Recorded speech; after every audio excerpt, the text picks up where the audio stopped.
There are ancient records of a figure who, in a single day, lost everything he owned. This is not an isolated legend from some forgotten culture, but one of the oldest and most disturbing stories ever preserved. It was not the fall of an empire, nor the collapse of a civilization. It was the complete unraveling of a single life, not because of wars, not because of political betrayals or natural catastrophes, but because of something even stranger: permission. And here's the question: why would a righteous person face suffering that would seem to be reserved for the worst of men? The answer, as perplexing as the question itself, lies in the story of Job. But what makes this narrative so unique is that it doesn't try to ease the pain. It doesn't try to make it more acceptable. On the contrary, it dives deep into the brutality of loss, without filters, without easy promises. And in this dive, something unbelievable happens. Instead of breaking, this man bends. But not out of defeat, but out of reverence. This is where many get lost. We tend to look for some flaw in suffering, some hidden cause, as if pain only makes sense when it is part of a punishment. However, Job's experience challenges this logic. He was not a transgressor, he did not live in error, nor did he give himself over to corruption. His life, in the eyes of others, was a reflection of righteousness. Still, he faced losses that would make anyone stop breathing. Most people have heard about Job's patience, but this is just a fragment of his story, and perhaps the least understood. Because what he experienced was more than patience. It was a confrontation between faith and silence, between the pain that screams and the sky that doesn't respond. It was an exposure of the soul before a God who seemed absent, but who, in the end, was more present than ever. In the oldest records, we find men who made mistakes, repented, and were restored. But Job represents another type of trajectory, that of the man who suffered for no apparent reason, remained faithful without explanations, and yet did not remain silent in the face of doubt. He dared to ask, he dared to argue, and even more surprising, he dared to continue. There is something deeply provocative about this. In a society like ours, where someone's worth is measured by their appearance of success, health, and emotional stability, Job's story stands as an uncomfortable mirror. It reveals how conditioned we are to interpret suffering as failure and prosperity as divine approval. But what if pain is not a punishment? What if it's an invitation? Job's narrative is, first of all, a deconstruction. It breaks with the simple thought that good leads to good and bad leads to evil. Job did not receive easy answers, and that is exactly why his experience continues to resonate for millennia. There are no promises of immediate happy endings, nor guarantees that everything will make sense in this life. But there is something more precious, the chance to see with different eyes, not the eyes of comfort, but the eyes of maturing faith. While most ancient stories close with predictable moral solutions, Job leaves us facing an abyss. How can we continue to believe when everything seems to fall apart? And even more, how can we continue to trust in God when God himself seems to have remained silent? What happens to a man when all the foundations of his existence are removed? When health fails, children die, wives don't understand, friends accuse, and the body itself becomes a battlefield between pain and despair? What if, in the midst of all this, instead of revolting, this man chooses to kneel? Over the centuries, this story has been reinterpreted by philosophers, theologians, artists, and thinkers, each one trying to extract some definitive meaning from it. But perhaps its greatest power lies precisely in the fact that it does not fit into formulas. Job is not a model of behavior, but a naked and real portrait of the complexity of faith. Your life is not an answer, but a living question, and whoever dares to walk this terrain generally does not leave unscathed. They leave transformed. Perhaps this is why, even today, so many still feel confronted by this story. It is not limited to a time or culture. She speaks to everyone who has experienced inexplicable losses, painful silences, and injustices that seem to have no end. With everyone who has ever looked up to the sky and heard nothing in response. With everyone who has ever had the impression that they were forgotten, ignored, or left to their own devices. But the curious thing is that the more you go into this story, the more you realize that God's silence was never an absence, that delay was never negligence, and that Job's suffering was not in vain. There is something hidden there, a revelation that does not scream but whispers. a truth that is not imposed but invites. This is the starting point. A righteous man thrown into the abyss of pain, a God who allows, observes, and later speaks. It is a secret that spans the centuries, waiting to be understood not just with the mind, but with the heart. Because in the end, it's not an explanation that transforms someone, it's the encounter. And so, we began this journey. Not as scholars in front of an ancient text, but as walkers alongside someone who has seen rock bottom without ever stopping looking up. What is behind this loyalty? What sustains a spirit when everything around it falls apart? And how can this story touch us today in the midst of our own silent battles? What follows is not just an old story, it's a path. And if we are honest enough, perhaps we will discover that we are not as far from Job as we would like to believe. When talking about the figure of Job, it is necessary to go beyond the surface of suffering to understand the environment in which his story was lived.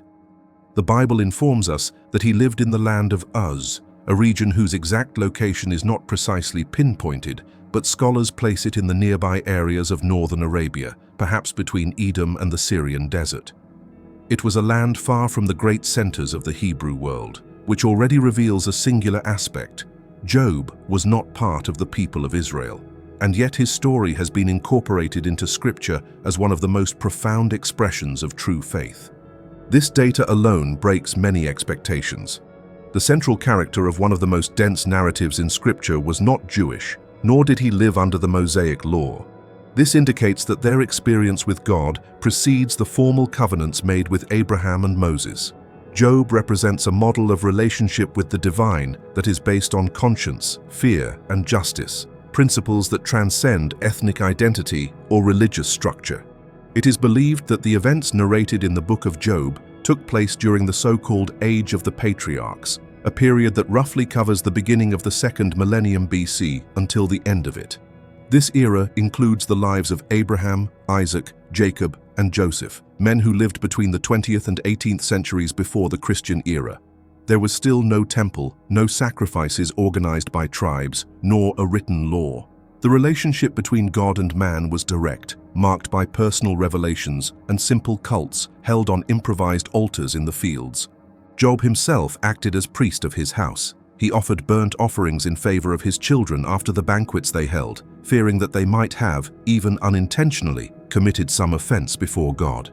This behavior reflects a deep sense of spiritual responsibility, something rare at any time. Job did not expect a formal structure to express his faith. He lived it with zeal and constancy, even without external demands. Another important point in Job's cultural context is related to his social condition.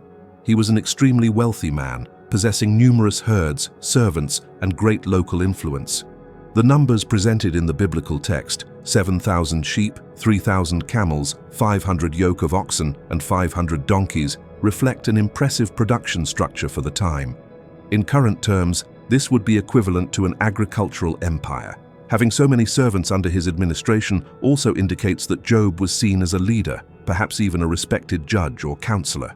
In ancient times, wealth was not only measured by the amount of goods, but also by reputation, and Job had both. He was admired, known for his sense of justice and kindness. This is confirmed later in the story itself, when his friends, men from different regions, consider that he had enough wisdom to advise, teach, and console others in times of distress. His prestige was not superficial, it was grounded in character. Culturally, we lived in a patriarchal society where the father of the family concentrated authority, responsibility, and spiritual representation. Job performed all these functions. He took care of the business, the reputation of the house, the moral integrity of his children, and also the family's relationship with God. The way he interceded for them reveals more than a religious concern. It was a gesture of love that did not accept spiritual negligence. The fact that Job combined the roles of father, priest, and judge positioned him as a model of integral leadership. There was no division between the public man and the domestic man. His life was one, fair before people, complete before God.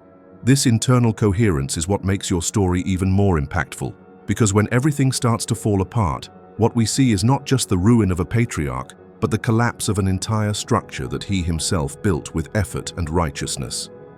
From a theological point of view, this raises profound questions. The prevailing understanding at that time was that righteousness was always rewarded with prosperity and sin with suffering.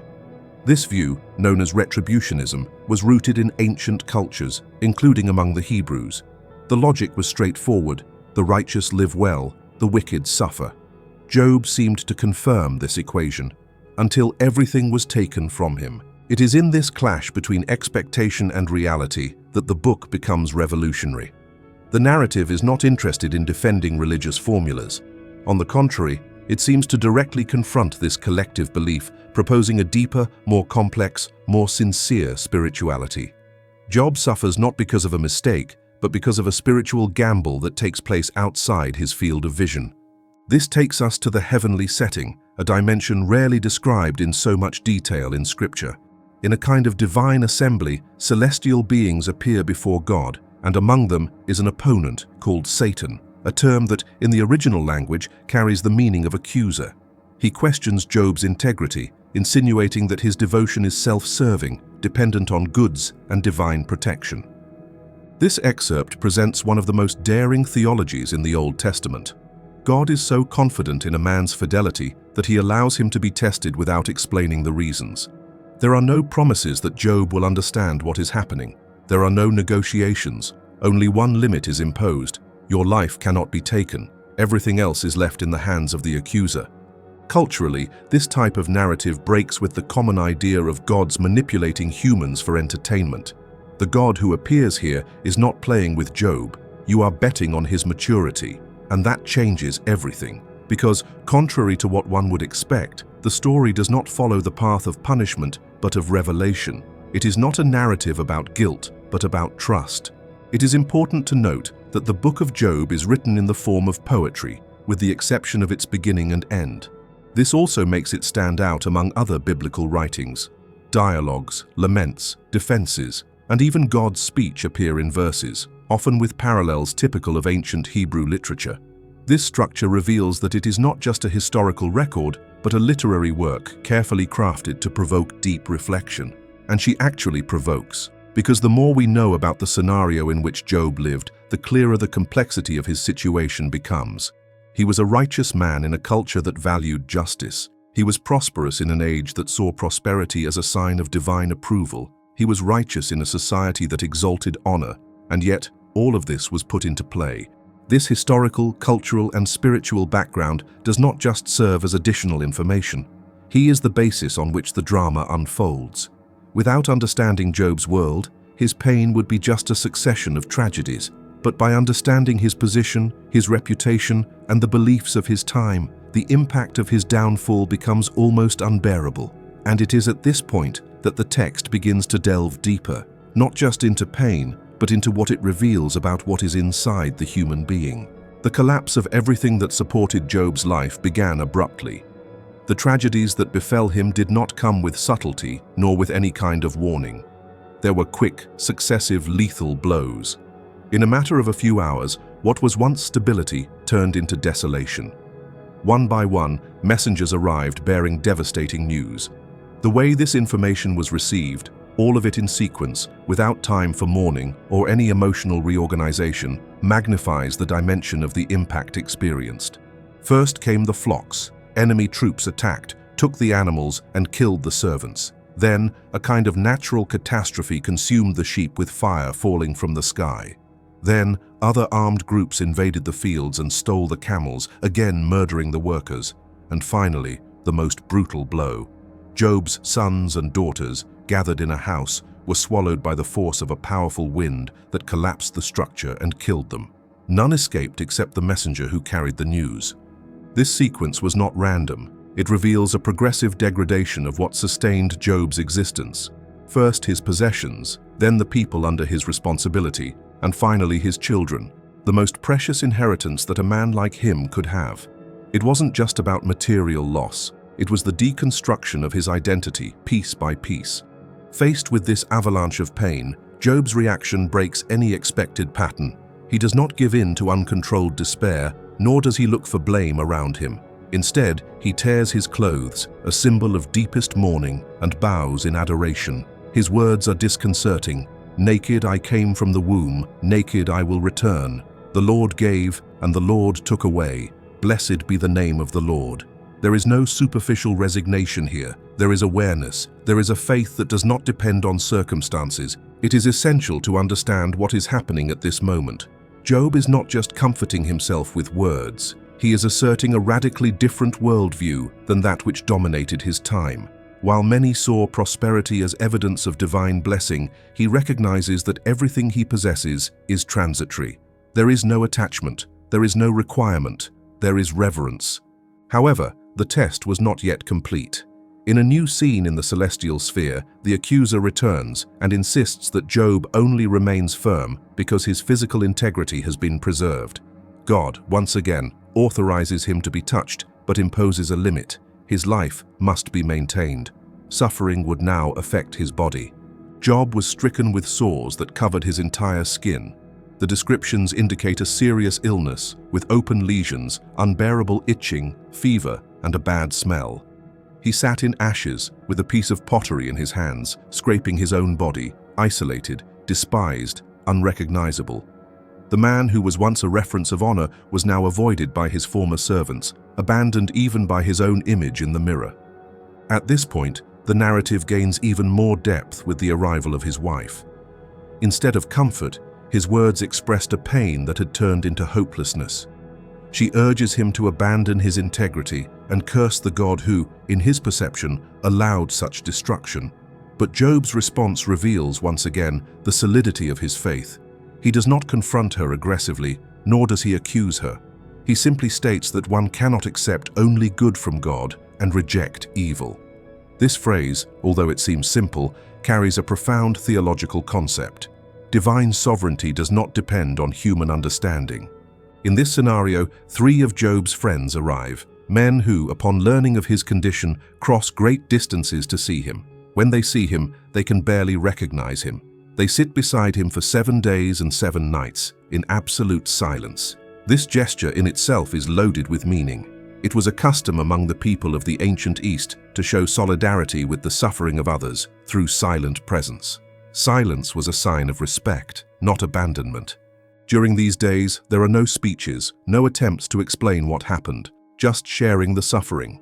But this period of silence is broken by Job, and when he speaks, his words are not of revolt, but of venting. He curses the day of his birth, questions the meaning of existence, and expresses a wish that he had not lived to experience such suffering. This type of speech could be read as blasphemy by many, but the text does not condemn it. On the contrary, it reveals the emotional depth of a man who, although fair, is not immune to the collapse of his soul. These statements mark a new phase in history. Job, until then silent, begins to verbalize his pain, and this is crucial. There is no true spirituality where emotional honesty is repressed. Faith that cannot question is fragile. Job, by opening his mouth, is not denying God. He is seeking understanding. And it is this search that drives the long dialogues that will follow, not as simple philosophical debates, but as desperate attempts to find meaning in pain. The way Job faces this chaos reveals a lot about his worldview. He doesn't expect rewards. It doesn't require explanations. But he also doesn't pretend that everything is fine. Your sincerity is as intense as your faith. He does not construct religious speeches to stifle anguish. He turns your pain into prayer, even if that prayer is filled with unanswered questions. Looking at his trajectory to this point, it becomes clear that what is at stake is not just the suffering of an individual, but a central question about the nature of faith. Job not only represents a man in crisis, but also a human being trying to maintain his connection with the divine when all signs point to abandonment. His story raises an essential question. Is it possible to continue trusting even when everything around suggests that there is no longer any reason for it?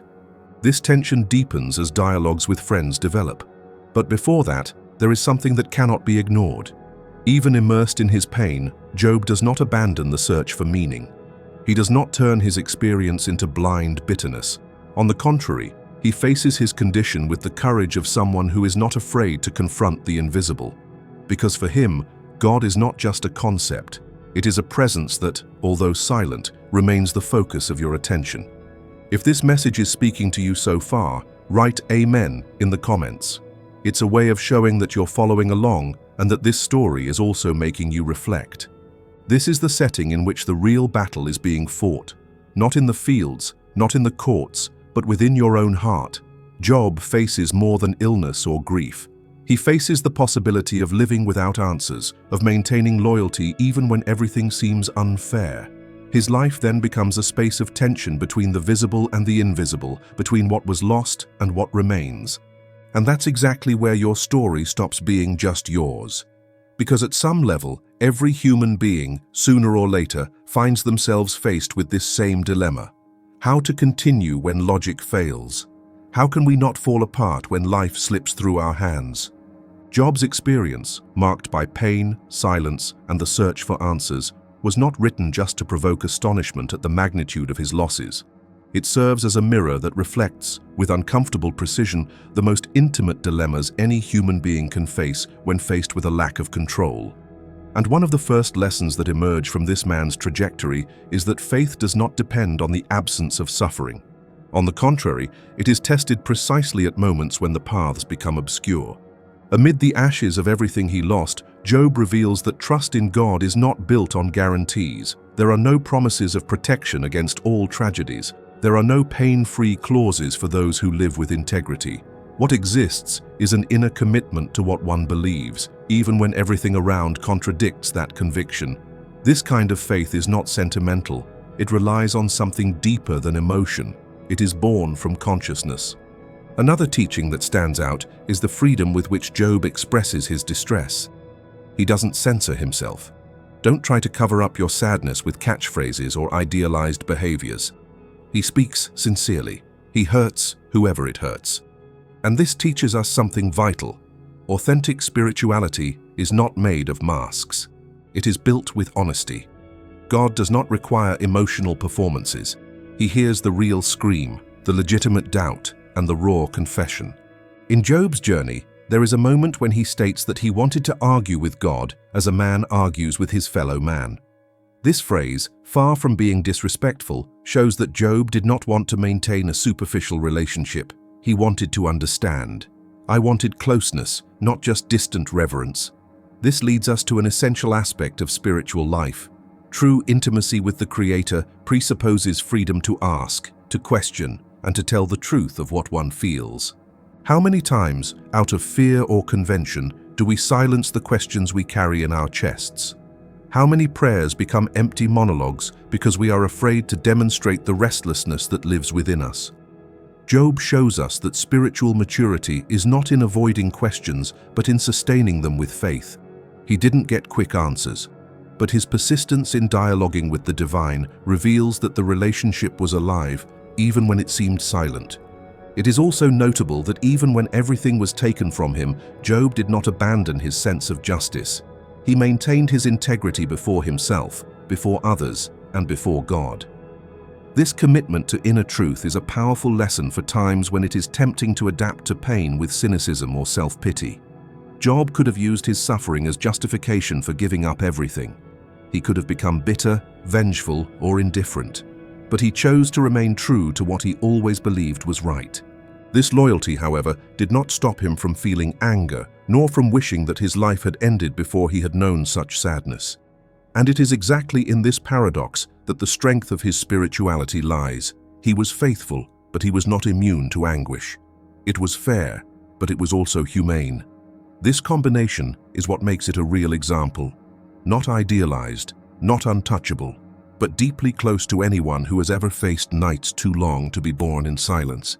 In times when many proposals of faith offer immediate rewards, promises of healing, success, and protection against any type of pain, Job's testimony appears as a disconcerting reminder. Faith does not always spare us from calamity. Often, it sustains us within it, and therein lies the difference. The faith that sustains us does not need to eliminate the storm. It only needs to keep us from sinking.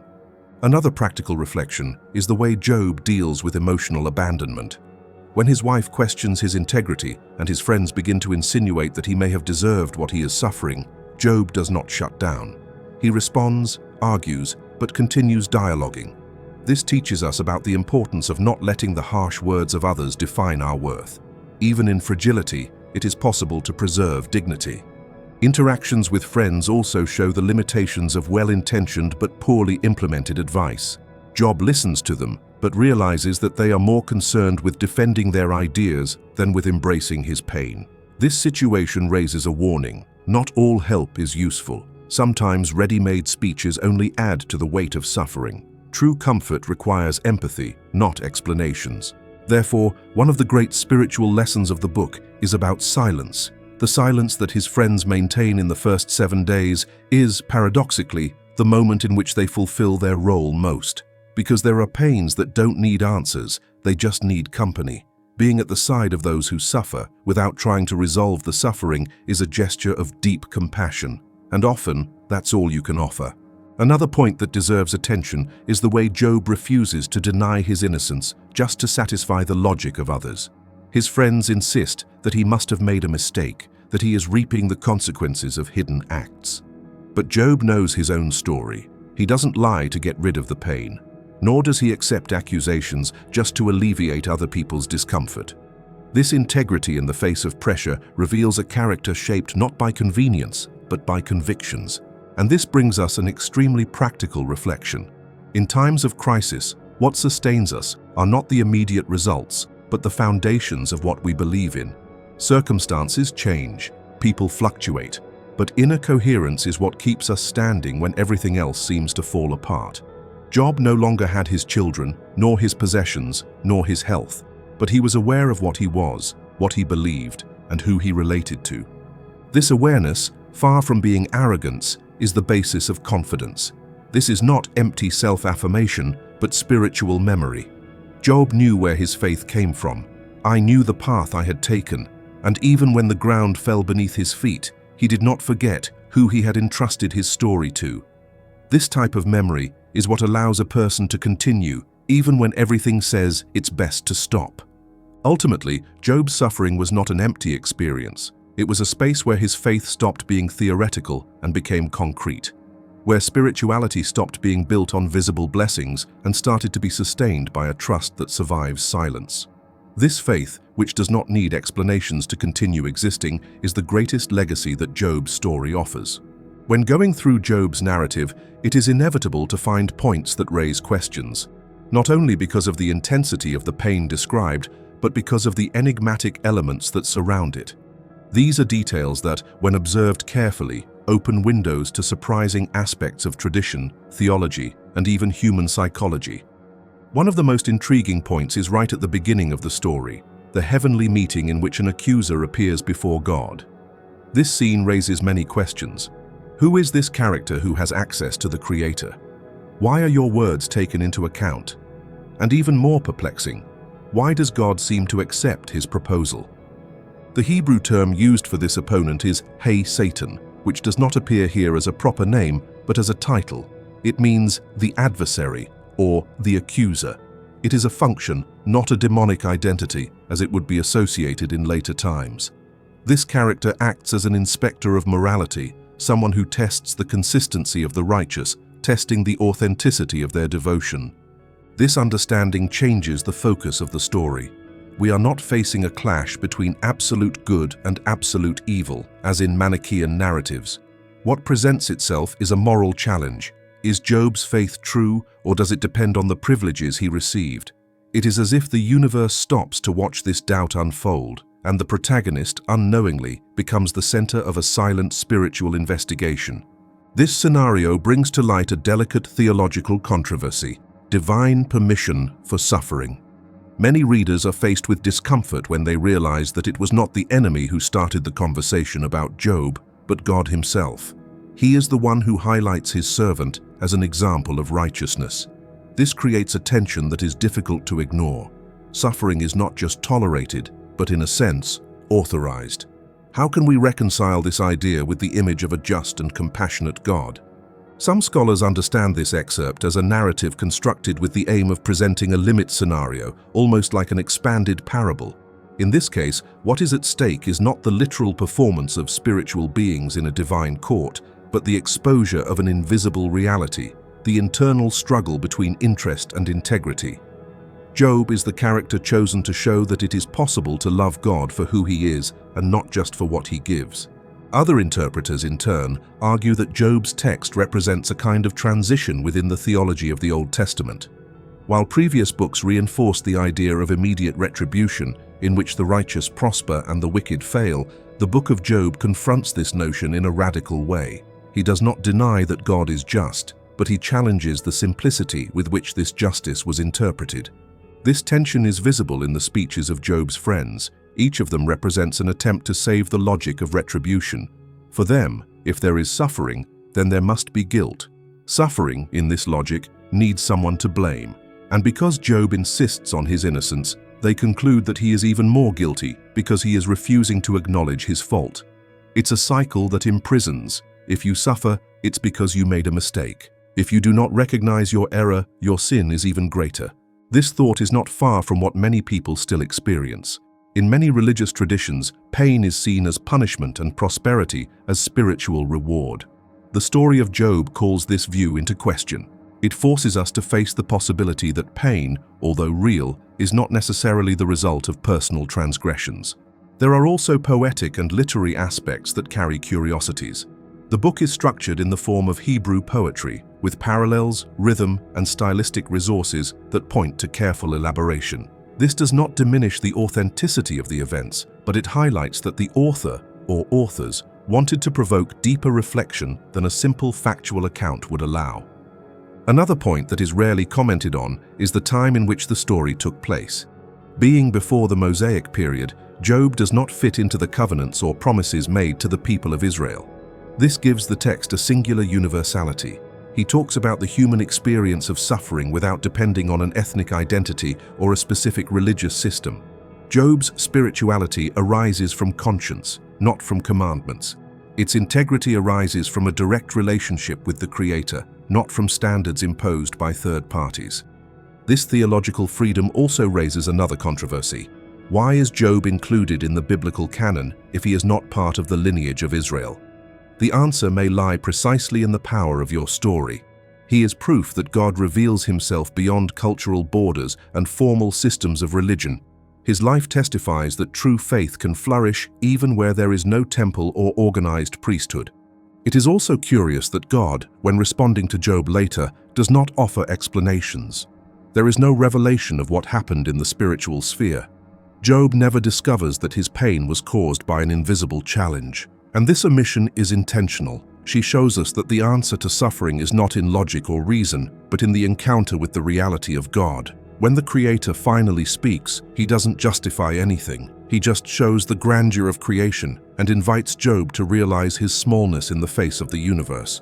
This detail is uncomfortable, but it also liberates, because we often seek explanations for what we may never fully understand. The Book of Job seems to tell us that not all pain has an understandable cause, but all pain can be turned into revelation if faced honestly. Still within the curiosities, it is important to remember that the end of the story, in which Job receives back material goods, children, and honor, does not cancel his previous journey. The text does not suggest that everything was compensated as in a mathematical equation. He received children, but not the same ones. There were new herds, but not the previous ones. The grief continued to be real. Restitution did not erase what was lost. It only showed that, even after the deepest darkness, it is still possible to live. There is a rare element in the entire Old Testament that appears in this book: the recognition that human beings can maintain integrity even without visible rewards. This challenges not only ancient theology, but also modern spirituality. The Book of Job offers no shortcuts. He does not present an easy path to happiness. Instead, it shows that the value of a life lies in inner coherence, even when all circumstances seem to scream otherwise. Throughout Job's journey, one of the most intense and complex aspects is not the suffering itself, but the responses it provokes. Three men, former companions, approach with the intention of consoling, but soon assume the position of moral judges. What begins as silent empathy quickly turns into theological argument. They don't just come to visit a grieving friend, they come to defend a worldview. Each of them represents an attempt to keep traditional understandings of God and justice intact. For them, the equation is clear. If Job suffers, it is because he made a mistake. The problem, therefore, is not in the doctrine, but in man. This logic seems safe, even comfortable. because by protecting the belief system, it transfers responsibility entirely to the individual. And even more, it preserves the idea that it is possible to control spiritual life through good actions. This is the heart of retributive thinking, the notion that blessings follow the obedient, while misfortune befalls the disobedient. This belief, although common, becomes fragile when faced with realities like Job's. For here is someone who acted righteously, who avoided evil, who interceded for his children, and who kept a clear conscience. And yet, he lost everything. The friends' insistence on framing Job's pain within their doctrinal categories reveals an old difficulty. It is easier to change the diagnosis than to admit the failure of a model. They cannot accept that suffering is sometimes disconnected from guilt. Therefore, they resort to increasingly harsh explanations, trying to force a confession. Eliphaz appeals to experience. Bildad resorts to tradition. Zophar prefers the rigidity of doctrine. None of them, however, consider the possibility that their theology is incomplete. This conflict between theory and reality is not exclusive to that time. Even today, many find solace in religious structures that promise stability through personal effort. The idea that correct behaviors guarantee protection works as an emotional anchor. The problem arises when the real world contradicts this premise, when the righteous get sick, when the faithful are betrayed, when the honest lose everything. Job, with his pain exposed, challenges this model. He does not accept the accusation. Don't lie to justify your situation. Refuses to agree with a non-existent guilt just to protect the logic of others. This, in itself, is a powerful deconstruction. His refusal is more than a personal defense. It is a denunciation of the superficiality of systems that try to fit all suffering into predefined moral schemes.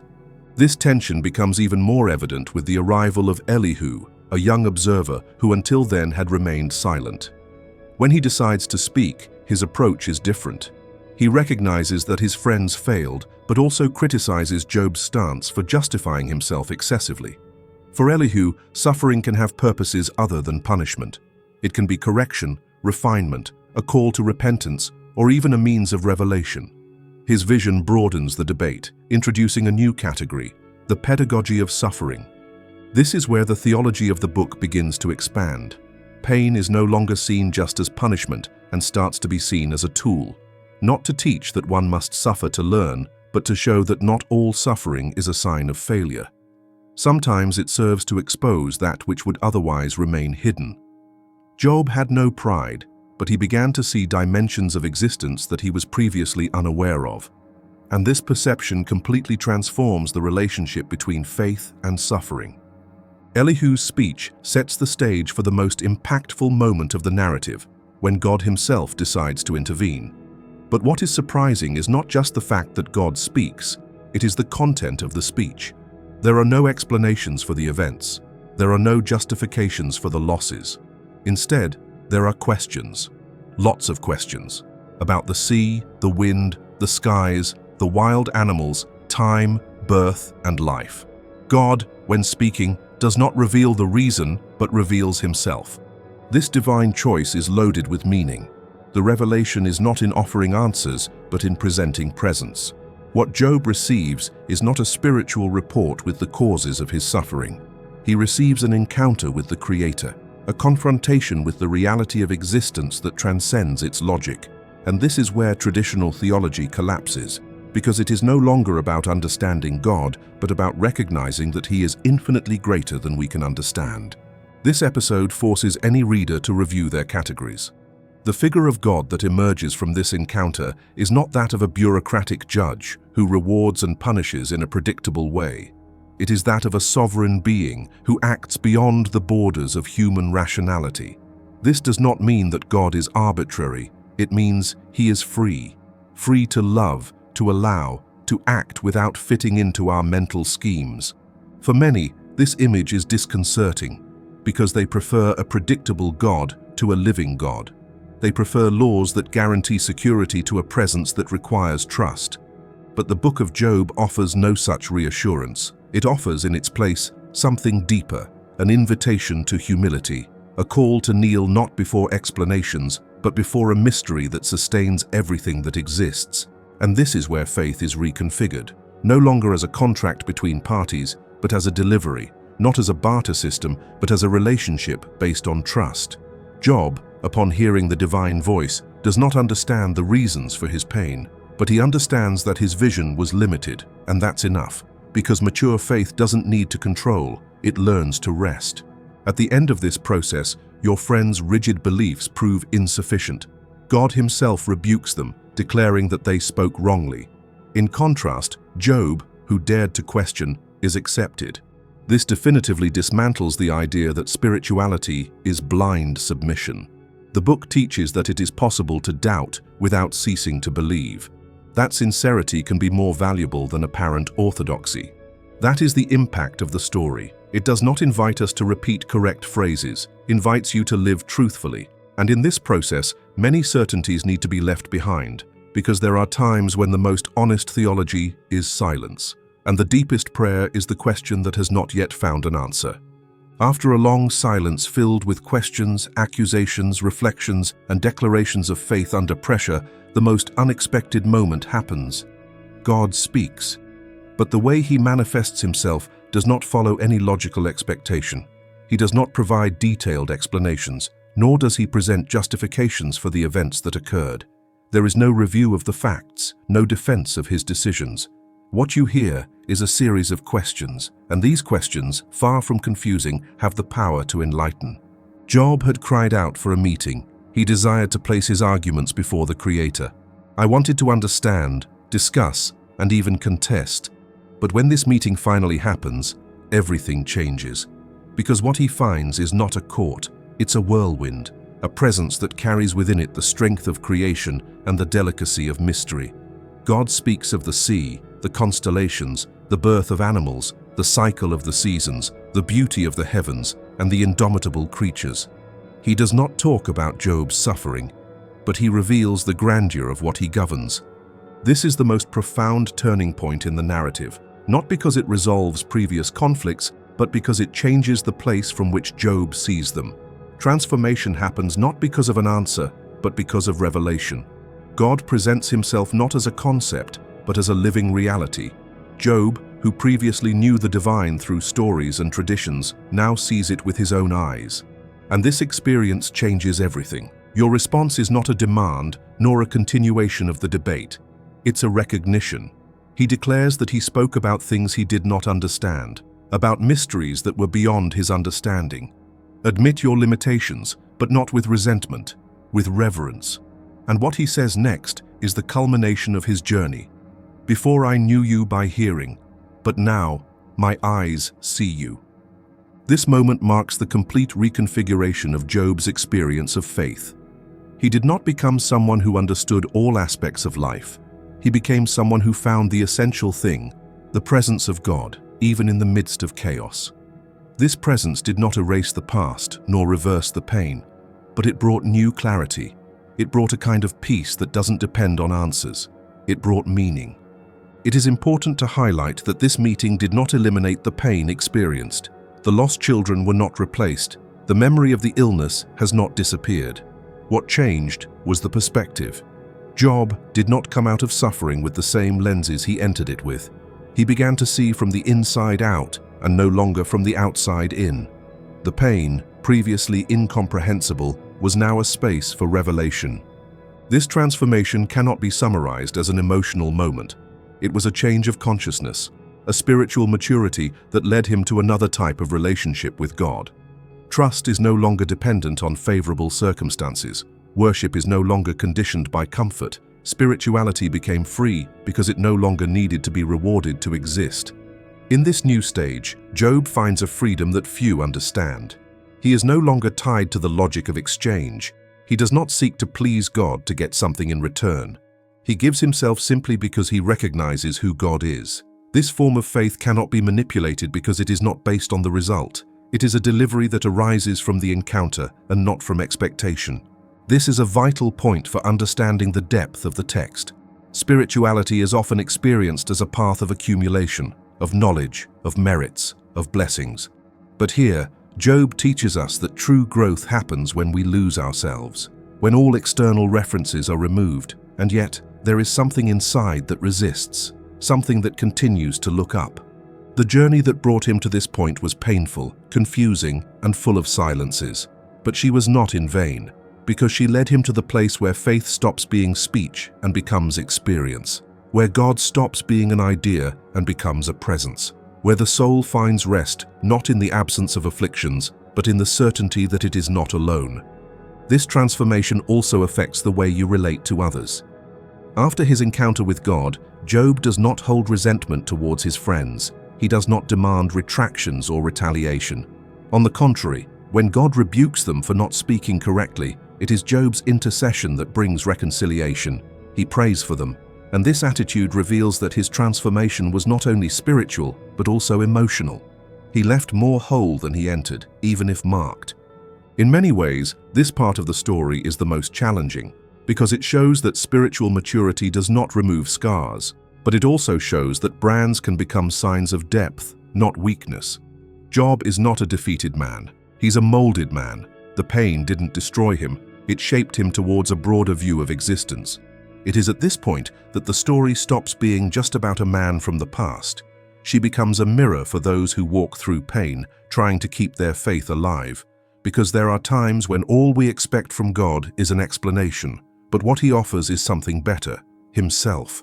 And this revelation, although it does not remove the storm, calms the heart. This internal change is the true miracle of the narrative. Material restoration will come later, but it is not the center of the message. What matters is that Job was transformed from within. What was once inherited faith became personal conviction. What was tradition became a relationship. He now knows God in a way that does not depend on doctrines. He saw, and that's enough. This is the destiny of mature faith, to be able to walk even without maps, trust even without certainty, love even without guarantees, and on this journey find the presence that is enough. When one observes Job's trajectory in its entirety, something becomes inevitably clear. Not all suffering requires explanation. In many cases, what transforms is not discovering the reason for the losses, but understanding what comes from them. Job's crossing did not take him back to the same place. This took him to a dimension of faith that could never have been achieved without the valley he traveled through. The true center of the narrative is not in the restored goods, nor in the new phase of prosperity that he experiences. The heart of this story beats in the encounter between a man stripped of everything and a God who, even in silence, was never absent. What sustained Job was not a promise of answers, but a confidence that withstood the darkest doubts. And this trust was not blind. It was a daily choice, one step after another, even when the ground seemed uncertain. An inner resistance that was not fed by logic, but by a deep awareness. God continues to be God, even when everything around him collapses. There is something deeply relevant about this, because in times marked by uncertainty, where so many are looking for quick formulas to escape pain, Job's story remains as a contrary voice, which does not offer shortcuts, but reveals a path. A path in which pain is not the end, but part of the process. A journey where faith does not avoid abysses, but learns to cross them with our eyes looking beyond them. It is not about glorifying suffering, nor about seeking meaning in it in itself. It is about recognizing that there are aspects of the human heart and divine revelation that only emerge when everything superficial gives way to the essential. And in this space, where almost nothing remains, what remains is what really defines a soul, the way it responds to God's silence. God's silence was not contempt, it was an invitation, a call to a deeper communion where words are no longer enough. And whoever goes through this experience doesn't come back the same. Back marked, more sensitive, more aware, more human. Job, who began his story as the most upright man in the region, ends up not only restored in possessions, but also elevated in wisdom. Not because he passed the test, but because he allowed himself to be transformed by it. His greatest victory was not resisting suffering. It was allowing, even within the pain, his relationship with the divine to be honed until it reached a clarity that abundance could never offer him. Perhaps this is the question that remains. What if the wounds we carry today are doors to discoveries that we would never make on calm days? What if what makes us despair is exactly the point where something new is being created? Not as punishment, not as debt, but as an opportunity to see further, to hear deeper, and to feel more truthfully. Because in the end, Job's story, is not about loss. It's about permanence. It's not about restoring what you were, but about becoming someone you would never be without that crossing. And perhaps that is the greatest miracle, not to have been spared, but to have been supported. The faith that survives the storm is not the one that understands everything. It is the one that, even without understanding, continues.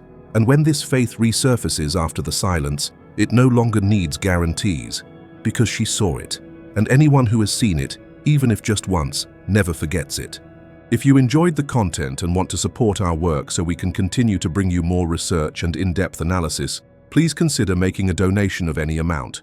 This contribution directly helps the channel grow and produce even richer materials. Thank you very much for your support.